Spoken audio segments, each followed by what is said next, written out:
How's my old ass looking? BigH Trucking, coming to you from the same place I shot my other video, right across the way from the old training pad, as I'll give you a glimpse.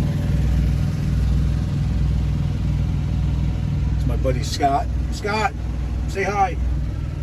So that's the old training pad, just in case you're new to the channel. Thank you for stopping by, BigH Trucking. Please like and subscribe. This is my third day of classes. First day was a safety class. It was consisting of 4 videos, a couple of dry runs on the sim, a summer run, a winter run, and then you had to, in order to pass the class, you had to alley dock. And if anybody's been through this, you know exactly what I'm talking about. You had to alley dock your trailer into a dock. And as soon as you heard the bang against the dock, he let you go. Yesterday, Monday, was an ACE 2 class, which I found to be really informative. Now I really got a complete understanding, believe it or not, of how to read my settlement. Not that I didn't before, but it really gave me an inside view of how to read that settlement thoroughly and how to calculate a lot of different stuff. So, and basically at the end of the day, as informative as it was, for Peterbilt's they want you to run about 60 to save fuel, and Freightliner is 54 to 55 miles an hour. You know, am I going to really do that? No, I'm not going to do that. I'm going to go 65 miles an hour. But what I'm not going to do is press my pedal to the metal right from the word go. I'm going to slowly build up speed, because a little birdie told me if you try to keep oh my God, I'm looking for the word, under 20 PSI, oh my God, slipped my mind. The boost, there we go. To keep the boost under 20, you're burning less fuel. It's when you hit the pedal to the metal and you gotta go, is when that consumption of fuel is at its highest. I'm spending a lot of money on fuel, folks. I mean, not to bullshit anybody, I'm spending 21 cents a mile in fuel. And we're paying no more than 99 cents, but you know what? I'm giving a lot of money away. So I'm gonna try to be a little bit more cognizant about that.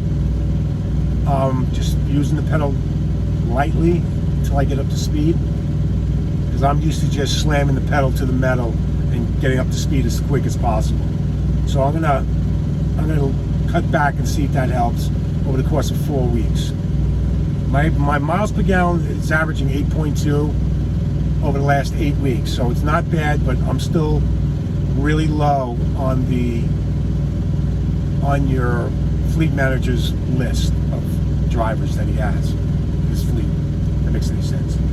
Today's class was TNT PSD, pushing me to do a PSD version of it, and you know, I'm swaying back and forth since I'm here. I might as well get certified.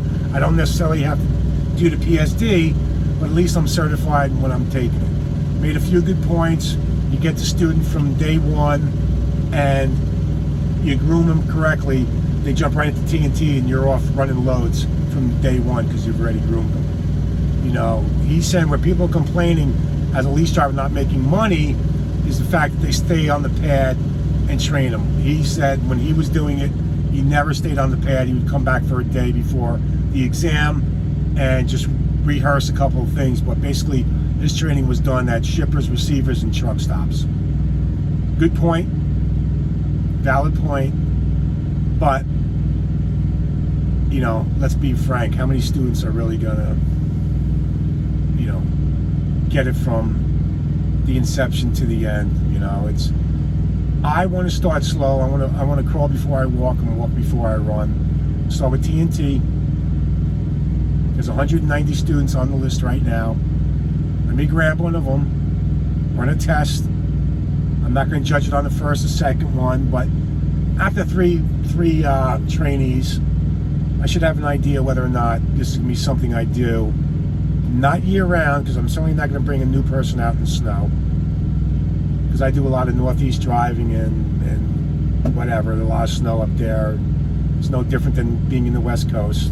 There's mountains and hills up in the East Coast.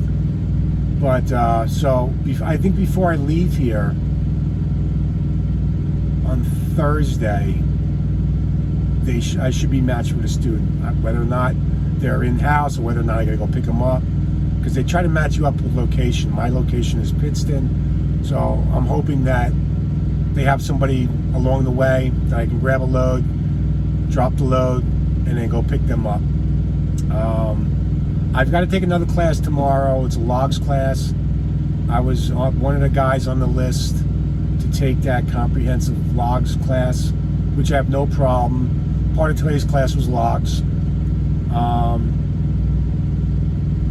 Kind of going through what I already know, but you know what? It's not, to really understand the clock and explain it to somebody who's new, I want to get a more in-depth knowledge of how to articulate that to a rookie. I understand it, but I can't really explain it well enough where somebody's, oh, okay, I grasp it. So,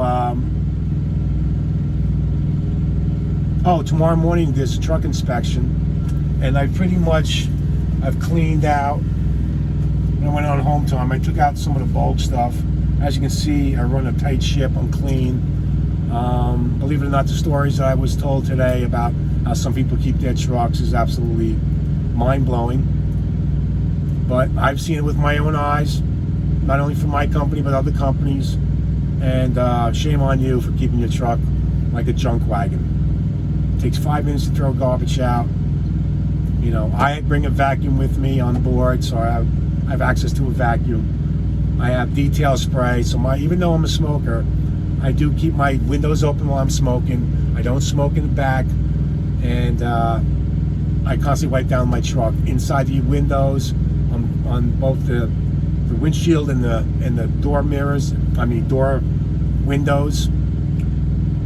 And so the evaluation, we all got to meet at 7 o'clock at the training pad, and they're going to do a quick inspection of your truck. Once you get the green light, you're cleared to go. And again at 1:30, I'll go to logs class, and that's it. I'm almost out of here.